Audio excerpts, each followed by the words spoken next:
So listen, when I say that you have to be easy when you speak to somebody that has an issue or a problem with addiction and they don't want to come to terms with it, and they'll sit there and tell you, I swear on everything, I promise you, this, that, and the third, I'm not, I swear to God, but you literally can look right in that person's face and see it in their eyes that they're lying to you. Just the body language, the way that they're speaking, the slurred tone, everything. When they're in a state of denial like that, it's best just to remove yourself from that situation and be the non-judgmental person. Like for me, it hit home recently. I have a very good friend of mine who is on their A game, or I assume they run a business, they're doing really well for themselves. They were in the struggle for many years, right beside me at one point.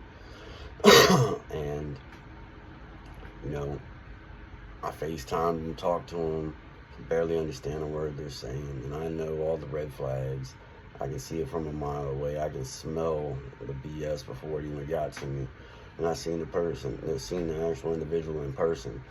And I pulled their card about it. At first, I took the, upright, tough strategy. It's like, yo, bro, I know it's okay. Just tell me, talk to me. And that wasn't working.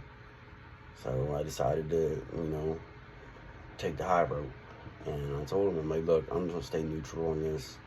No matter what you're doing, you need to change it. It's what you're doing right now. Whatever it is, you say it's not that, but I know very well it is.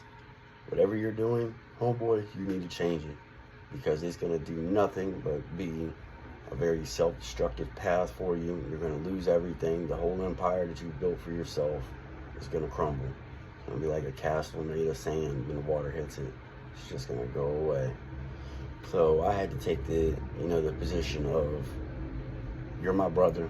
I love you. No matter if you're not my biological blood brother, I love you the same.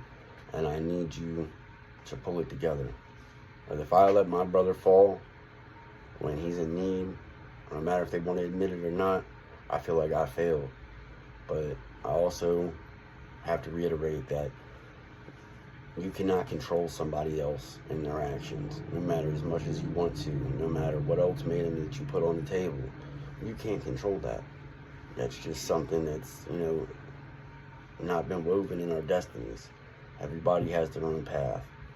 And no matter if they got to trip and fall down that path, stumble and hit their head and get back up, if that's what it is, then so be it. But if I can do anything about it, and my words can help, or my actions can, soften the blow as they go, I'm going to do that. And that's what I decided to do. I took the step back, and I told the individual, I love him. I'm here for you, homeboy, if you need me. But you got to remember, there's always going to be stress in life. There's always going to be something going on. Everybody has problems. Nobody is perfect by any means. So you have to realize that the stress, you're going to have to find some way to level the playing field for yourself.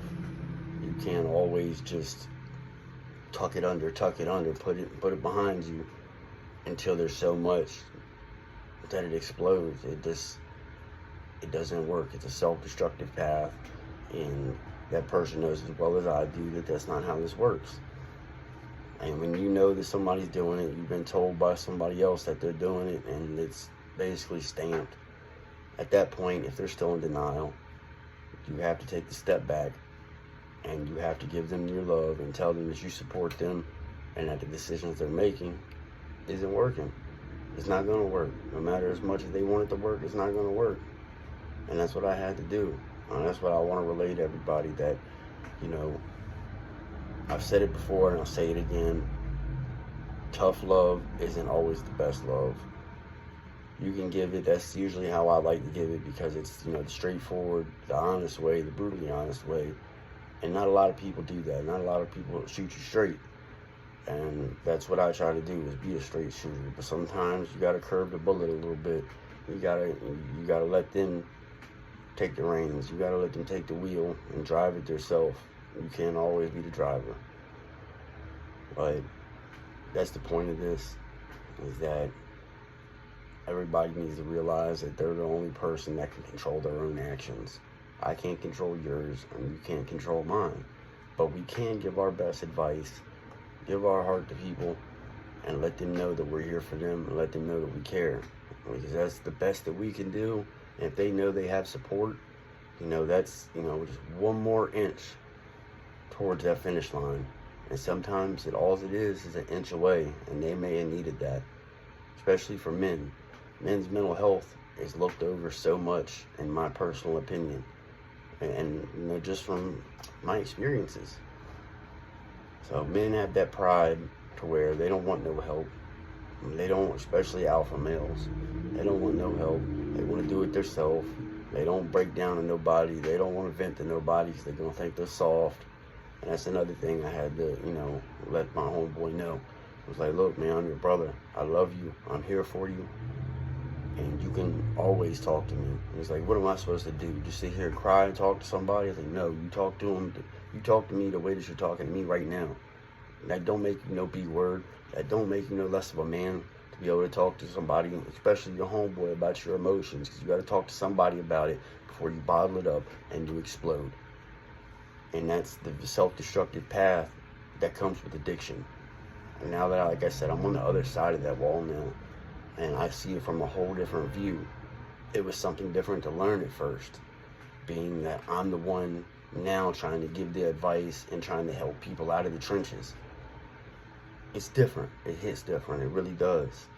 But it's all worth it, because when you start seeing people prosper and you see them start to, flourish and their life's doing well, and you got the one or two people that come up to you like, hey man, I remember when I was in that dark place, you come in and helped. That little bit of light, shed that little bit of light on me. It opened my eyes a little bit. Thank you for that. That makes all this worth it. And that's all this Ride to Recover channel is about. I'm trying to get out there to be able to help people know that it's okay to ask for help, and know that it's okay to speak on their emotions. Man, woman, whatever the case may be, it's okay to talk about it. And it's okay to let somebody help you. Pride can be sometimes very dangerous, but I'm here to tell you that it's all right to ask for a helping hand. There's people that will help you, no matter if I know you or not. If I can help you, I'm going to try.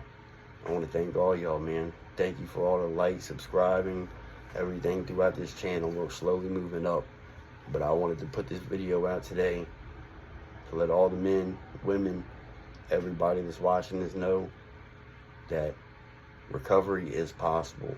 You can beat addiction. It's always going to be something itching at you, something that's always going to be in your ear whispering, but you have to be strong enough to elevate past that. Once you get to a certain point, when you know it's done, it's done. There's no more going down. It's all uphill from here. So from everybody here at Ride to Recover, we love you guys. Please share this video, hit the subscribe button, and be in tune for more and more. I love you guys. Thank you.